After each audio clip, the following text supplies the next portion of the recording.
வணக்கம் சாவித்ரி சமையலுக்கு உங்களை வரவேற்கிறேன். இப்போ அருமையான சுவையில் மொறுமொறுப்பான ஸ்நாக்ஸ் தாங்க செய்ய போகிறோம். மீதமான பொரி இருந்தால் வீட்டில் பொரி வாங்கி வச்சுருந்தா இந்த மாதிரி உடனடி பக்கோடா செய்து பாருங்கள். ரொம்ப வித்தியாசமான சுவையில் நல்லாயிருக்கும். இது எல்லா விதமான சாதத்துக்கு சைடிஷாகவும் வச்சுக்கலாங்க. ஈவினிங் டீ டயத்துக்கு ஸ்நாக்ஸாகவும் செய்து சாப்பிட ரொம்ப அருமையாக இருக்குங்க. இது எப்படி செய்யலாங்கிறத பார்க்கலாம் வாங்க. இப்போ வீடியோக்குள்ளே போகலாம். இந்த பக்கோடா செய்யுங்க. 1 கப் அளவுக்கு பொரி எடுத்துருக்குங்க.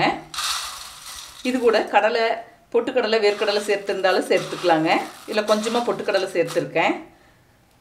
இது கூடவே ஒரு 1/4 கப் அளவுக்கு ராகி மாவு, 3 டேபிள் ஸ்பூன் ராகி மாவு, 2 டேபிள் ஸ்பூன் பச்சரிசி மாவு, தேவையான அளவுக்கு உப்பு, ஒரு பெரிய வெங்காயம் பொடியாக நறுக்கியிருக்குங்க. இதை சேர்த்துக்கலாம்.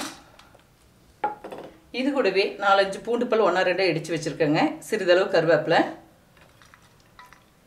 ஒரு பச்சை மிளகாய், சிறிதளவு மல்லித்தலை, இதுவும் பொடியாக நறுக்கியிருக்குங்க. இதெல்லாம் ஒன்று சேர நல்லா கலந்துட்டு கொஞ்சமாக தண்ணி தெளிச்சுக்கலாங்க. எடுத்துன்னு நிறைய தண்ணி சேர்த்துக்கூடாதுங்க, கொஞ்சம் கொஞ்சமாக சேர்த்துக்கலாம். ராகி மாவுக்கு பதிலாக நீங்கள் கடலை மாவும் கூட சேர்த்துக்கலாம். இதில் உங்களுக்கு காரம் கூடுதலாக விருப்பப்பட்டால் மிளகாய் தூளும் கூட கொஞ்சம் சேர்த்துக்கலாங்க. கொஞ்சமாக தண்ணி விட்டு இந்தளவுக்கு ஒன்று சேர நல்லா கலந்தாச்சுங்க. கொஞ்சம் கெட்டியாக தான் இருக்கணும் பாருங்கள். இந்த மாதிரி சின்ன சின்னதாக எடுத்து நம்ம கிள்ளி போடுற மாதிரி பார்த்துக்கணும்.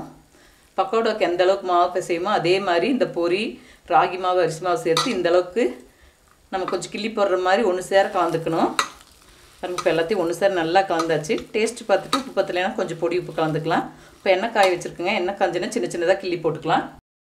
இப்போ எண்ணெய் காஞ்சிச்சுங்க. கொஞ்சமாக தீயை குறைச்சி வச்சுக்கணும். இந்த மாதிரி சின்ன சின்னதாக கிள்ளி போட்டுக்கலாங்க. போட்ட உடனே திருப்பி விடக்கூடாதுங்க. ஒரு 2 நிமிஷம் வேக வச்சு வரக்கு தான் திருப்பி போட்டுக்கணும்.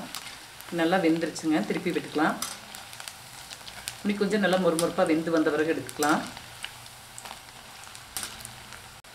2 பக்கம் நல்லா திருப்பி போட்டாச்சுங்க. நல்லா மொறுமொறுப்பாக வெந்து வந்துருச்சு. இப்போ சலசலப்பெல்லாம் அடங்கிருச்சுங்க. எண்ணெயை வடிச்சிட்டு எடுத்துக்கலாம். டீ போடுற நேரத்தில் 5 நிமிஷத்தில் இந்த பக்கோடா செய்திடலாங்க. இது வித்தியாசமான சுவையில் ரொம்ப நல்லாயிருக்கும். நல்லா மொறுமொறுப்பாக சுவையாக இருக்குங்க இந்த பக்கோடா.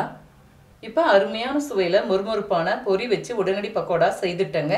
இதே முறையில் செய்து பாருங்கள். இந்த வீடியோ பிடிச்சிருந்தா லைக் பண்ணுங்கள், ஷேர் பண்ணுங்கள், சப்ஸ்கிரைப் பண்ணுங்கள், கமெண்ட்ஸ் பண்ணுங்கள். அடுத்த வீடியோவில் சந்திக்கலாம்.